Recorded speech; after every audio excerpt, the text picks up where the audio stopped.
Buongiorno, sono Luca Pezzetta, titolare e pizzaiolo di Pizzeria Clementina. Siamo qui per parlare di pizza al mattarello, una pizza che seguiva lo stile dell'epoca, quindi in sostanza la pizza romana per eccellenza, dove si trovava al centro di Roma, a Trastevere, a Testaccio.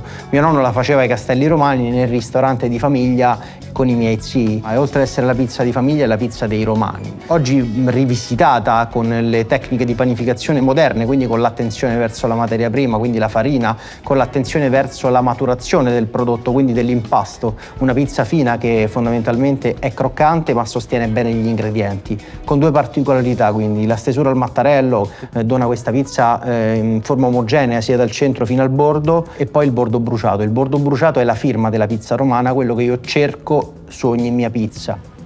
Oggi faremo una pizza romana alla marinara, la mia marinara allo scoglio, una pizza dedicata a un periodo particolare dell'anno dove c'è il fermo biologico, la fine di novembre, e non si trova il pesce, quindi per noi è un periodo tra virgolette complicato nella realizzazione del nostro menù. E grazie alla piccola pesca, alle piccole barche, ai piccoli pescatori con queste barche che pescano da scoglio, sono riuscito a dedicare questa pizza, quindi una marinara con tutti gli ingredienti dello scoglio, la cozza, il polpo e la triglia da scoglio. Adesso vi farò vedere questa pizza, ci trasferiamo dietro il bancone di Clementina e iniziamo ad impastare.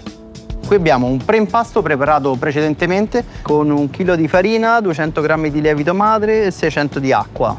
Dobbiamo avere un lievito che sia maturo, quindi sia alveolato all'interno, sia strutturato e profumato. L'impasto fa circa 12 ore, dopodiché lo andiamo a mettere all'interno dell'impastatrice.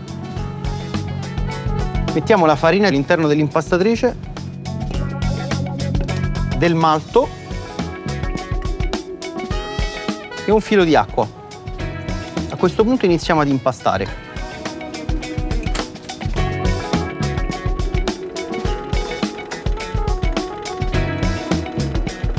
Allora, dobbiamo utilizzare una velocità medio-bassa e l'impasto si deve impastare fino a che non diventa liscio ed omogeneo, quindi che si formi bene il glutine. Le tempistiche di impastamento variano in base a 1000 fattori, tantissimi fattori che sono per esempio l'acidità del preimpasto, può variare il tempo di impastamento, la farina stessa quanto è matura, può variare il tempo di impastamento, quindi il tempo non si determina mai in precedenza, si gestisce mentre si impasta, cercando di ottenere sempre una massa liscia ed omogenea. Una volta presa tutta l'acqua andremo a dare il sale e l'olio, quindi gli ultimi 2 ingredienti rimanenti.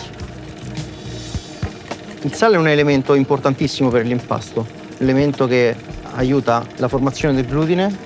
Diamo l'ultima parte di acqua, sempre dandola a filo. Una volta che vediamo che l'impasto ha assorbito l'acqua completamente, possiamo andare a versare l'olio, che è l'ultimo ingrediente che ci rimane. Sempre a filo, è importantissimo, altrimenti rischiamo che l'impasto si separi.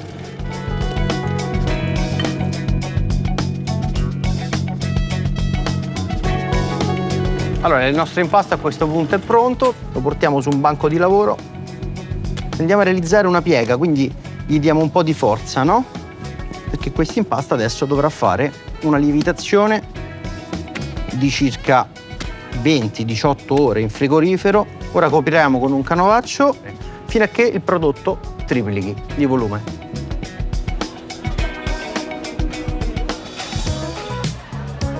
Clementina, che come sottotitolo ha una pizza consapevole, è proprio perché nasce dalla consapevolezza di rispettare tutto ciò che è il nostro lavoro, tutto ciò che è la nostra ricerca sulle materie prime, sui produttori. Clementina è una pizzeria a tutti gli effetti dove siamo usciti un po' dagli schemi. Cerchiamo di applicare un servizio di alta ristorazione, quindi con una carta di vini importante. Abbiamo circa 400 etichette sulla carta del vino, dove siamo andati a ricercare piccole realtà in Francia, in Austria, in Italia, dove abbiamo preso un'esclusiva, quindi non lavoriamo con distributori.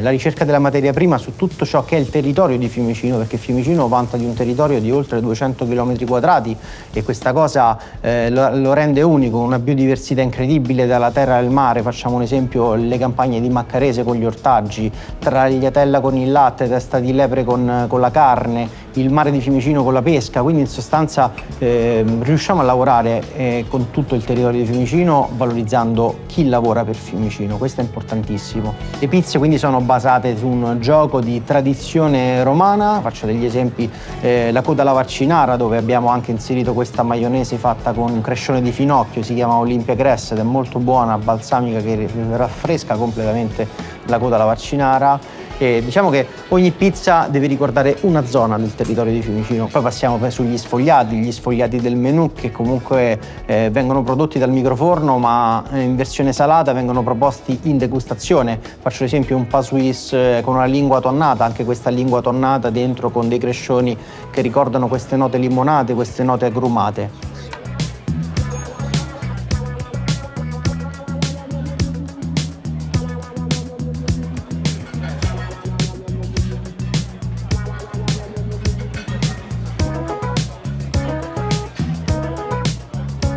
Passate le 20 ore abbiamo questo risultato, un impasto che ha triplicato il suo volume.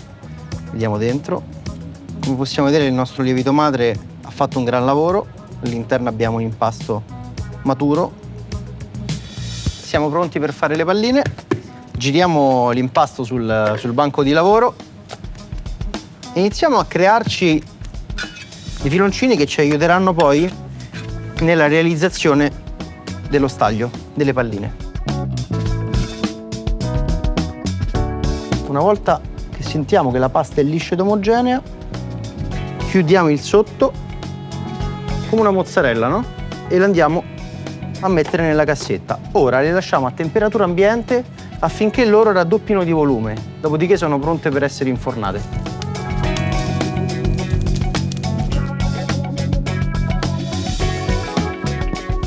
Sono passate circa 4 ore a temperatura ambiente ed ecco il risultato. Abbiamo un impasto che ha completamente raddoppiato ed è pronto per essere esteso.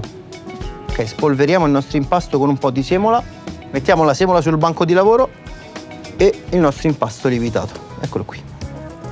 Perfetto, come potete vedere la pasta è molto morbida, ben lievitata, quindi iniziamo con le mani a stenderla, dopodiché prendiamo l'oggetto che la caratterizza al meglio, no?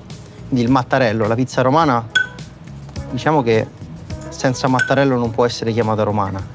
L'impasto della pizza romana in origine nasce come un impasto duro, un impasto che veniva fatto espresso, quindi un impastato esteso, quindi l'utilizzo del mattarello principalmente, oltre che a dare questo effetto di pizza sottile e omogenea, serviva anche per stendere un impasto immaturo, un impasto appena fatto. Oggi queste cose sono cambiate, nel senso, con l'attenzione verso gli impasti, le tecniche d'avanguardia sugli impasti, diciamo si realizzano tecniche di panificazione a tutti gli effetti sul mondo pizza, quindi su un impasto pizza.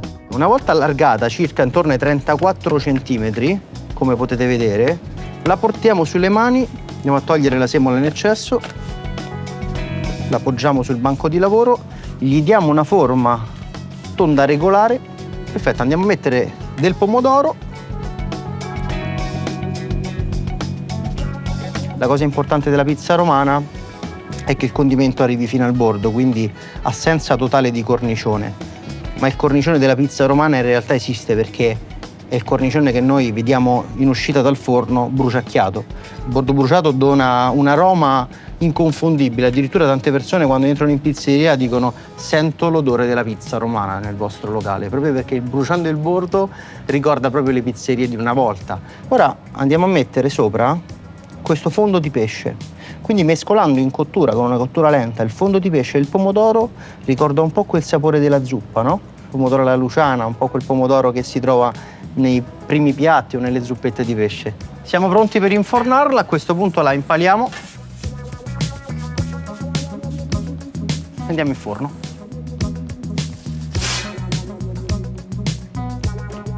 La cottura della pizza romana è rigorosamente a legna, per quanto mi riguarda, perché anche lì contraddistingue un po' quel sapore e quel ricordo della pizza vera romana. Ed è molto lenta la cottura, una cottura che si aggira intorno ai 380 gradi e richiede circa 2 minuti e mezzo di cottura. Quindi la pizza deve essere ben asciutta e deve cuocere quasi tutta a platea, quindi sul mattone in sostanza.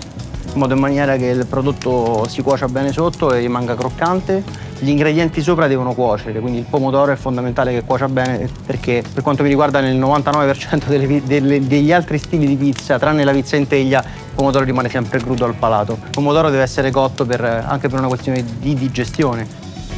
Andiamo al piatto.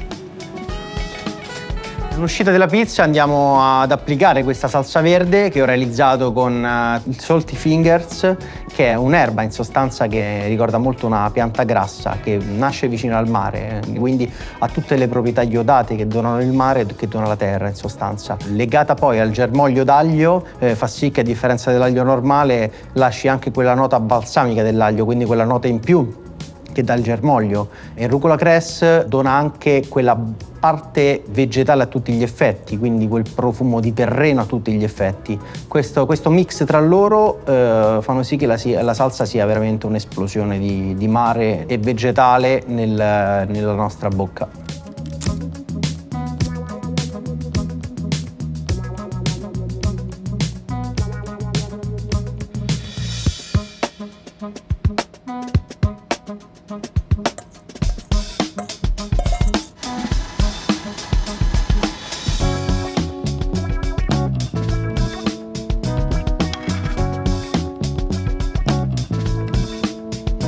Dopodiché qui abbiamo uno stracotto di datterino al pomodoro, un po' quello che c'è sotto la base, ma stracotto in pentola in sostanza. Ecco qui. Andiamo a condire sempre fino al bordo, perché chi deve mangiare anche il bordo. Terra di olive. La terra di olive invece è una classica terra di olive, quindi si prende l'oliva, in questo caso un leccino, si mette nell'essiccatore, quindi andiamo a prosciugare completamente, a liofilizzare l'oliva, dopodiché viene frullata e viene utilizzata un po' come parte salata a condire un po' tutta la superficie della pizza. Del pomodorino, in questo caso pomodorino semi-dry, quindi viene passato in forno a circa 120 gradi per circa 2 ore. Lo andiamo a mettere in due versioni, sia quello giallo che abbiamo appena messo che il rosso. Il rosso viene leggermente più seccato, quindi sta circa un'ora più all'interno del forno. L'importante è che gli ingredienti siano sempre ben distribuiti sulla base. Cioè, lo scopo della pizza romana in sostanza è quello di non lasciare il cornicione, no? Quindi far mangiare anche questa parte, che è la parte esterna della pizza, che solitamente invece viene lasciata. Del cappero, da questa nota marina ma allo stesso tempo sapida, e andiamo a mettere gli ingredienti della piccola pesca, tutto ciò che il mare ci dona al momento che c'è il fermo biologico, quindi che la piccola pesca, le piccole barche che sono autorizzate a pescare possono prendere. Quindi la triglia da scoglio, in questo caso che l'ho marinata nel limone e nel basilico. Il secondo elemento che ci dona lo scoglio è il polpo da scoglio, che abbiamo cotto precedentemente in acqua bollente, dopodiché ripassato al barbecue per dare questo sentore di affumicato, no? Questo sentore di arrosto in sostanza.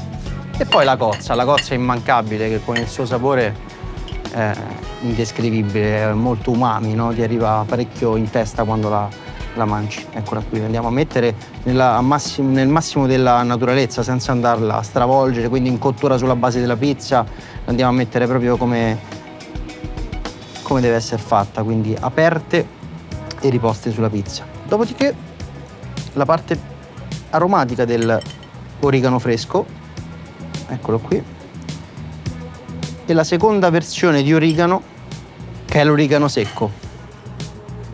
Quindi questo origano essiccato, balsamico, eccolo qui. Per terminare la nostra pizza la concludiamo con un tocco importantissimo che è il zallotti, un basilico, un fiore di basilico viola in sostanza. È un colore fantastico, ma soprattutto un aroma balsamico di basilico persistente e stupendo. Andiamo a sfibrare proprio sulla base della pizza. Cerchiamo proprio di poggiarlo sul pesce stesso, no? Che ci aiuta ad esaltare anche un po' la parte del profumo del mare. La chiudiamo con un ingrediente fondamentale per quanto mi riguarda, che è l'olio extravergine di oliva. Ecco, un giro d'olio a crudo. Perfetto. E la pizza è pronta. Ora siamo arrivati alla fine, vi ho fatto vedere un po' quello che è la mia realtà a Clementina. L'invito più grande è quello di visitare Fiumicino, che la considero oggi una delle capitali gastronomiche per gli attori che ne fanno parte, quindi gli chef del territorio, ma soprattutto per i produttori che abbiamo e dobbiamo valorizzare. Grazie Italia Squisita, vi aspetto da Clementina, ciao!